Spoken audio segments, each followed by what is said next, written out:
రైతు రుణమాఫీ సరిగా పూర్తి చేయకుండానే కాంగ్రెస్ పార్టీ సంబరాలు చేసుకుంటోందని మండిపడ్డారు ఎంపీ డీకే అరుణ.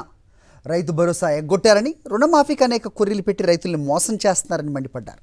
కాంగ్రెస్ పార్టీ చేస్తున్న మోసాల్ని రైతులు గమనిస్తున్నారంటున్న డీకే అరుణతో మా ప్రతినిధి విక్రమ్ మాట్లాడారు. రైతులకు ₹1,00,000 రుణమాఫీ చేశామని చెప్పి కాంగ్రెస్ పార్టీ ఊరూరా సంబరాలు చేస్తున్న పరిస్థితి ఉంది. దీనిపై బీజేపీ వర్షన్ ఏంటో బీజేపీ జాతీయ ఉపాధ్యక్షురాలు ఎంపీ డీకే అరుణ మనతో పాటు ఉన్నారు. వారిని అడిగి తెలుసుకునే ప్రయత్నం చేద్దాం. మేడం, కాంగ్రెస్ పార్టీ ఊరూరా సంబరాలు చేస్తుంది, రైతు రుణమాఫీ చేశామని చెప్పి. దీన్ని బీజేపీ ఏ విధంగా చూస్తుంది? సంబరాలు దేనికో అర్థం కాలేదు. వాళ్ళు హామీ ఇచ్చిండ్రు, ఎన్నికల హామీ ఇచ్చిండ్రు. 2 లక్షల లోపు ఉన్నటువంటి రుణాలన్నింటినీ కూడా మాఫీ చేస్తామని. ముఖ్యమంత్రి ఏం చెప్పిండు? పిసిసి అధ్యక్షునిగా అన్నాడు, మీరు బ్యాంకులకు పోయి 2 లక్షలు తెచ్చుకోండి, నేను వచ్చిన వెంబడే డిసెంబర్ 9కి సోనియామ్మ పుట్టినరోజు నాడు మాఫీ చేస్తాం, అధికారంలోకి వచ్చిన వెంబడే మాఫీ చేస్తాం అన్నారు.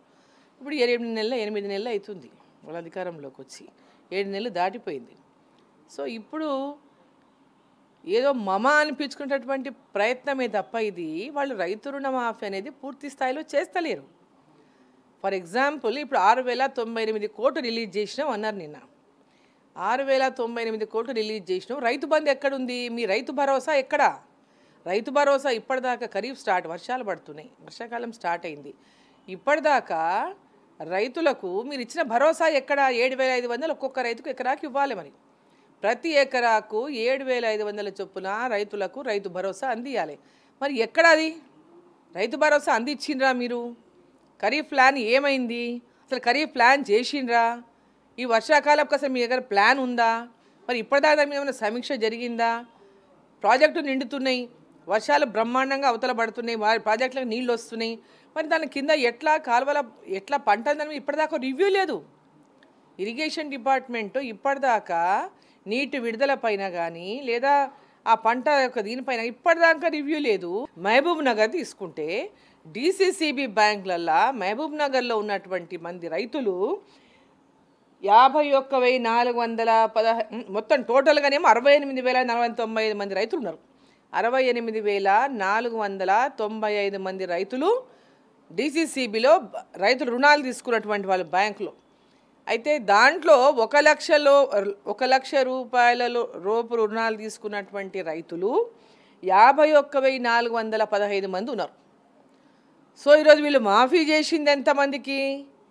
20,130 మందికి మాఫీ చేసిండ్రు. ఈరోజు రైతు భరోసా పేరు మీద ఇప్పటిదాకా రైతు భరోసా ఇయ్యలేదు. ఈరోజు ఇండ్లు కట్టేసినామని చెప్తున్నారు, 4,000 పింఛన్ ఇచ్చేసినామని చెప్తున్నారు. మొత్తము నిన్న చెప్తున్నారు వాళ్ళ ఎవరో ఎమ్మెల్యే ఒక ఆయన మాట్లాడుతున్నాడు, పాపం ఊర్లలో అన్నీ అయిపోయినాయి పనులన్నీ, అనవసరమైన రాద్ధాంతం చేస్తున్నారు ఇక్కడ అని మాట్లాడుతున్నాడు. అంటే వాళ్ళకి ప్రజల లోపల ఉన్న వాళ్ళు ఎవరు మాట్లాడారు, అట్లా ప్రజల లోపల లేకుండా ఉండేటువంటి వాళ్ళే మాట్లాడతారు. మేడం, బీజేపీ నుంచి తెలంగాణలో 8 మంది పార్లమెంట్ సభ్యులు గెలిచారు. తెలంగాణ ప్రజలు భారీ ఆశలు పెట్టుకున్నారు. ఈ బడ్జెట్లో తెలంగాణకు సంబంధించి ఏమైనా కొత్త ప్రాజెక్టులు తీసుకురాబోతున్నారా? ఏం చెప్తారు తెలంగాణ ప్రజలకు?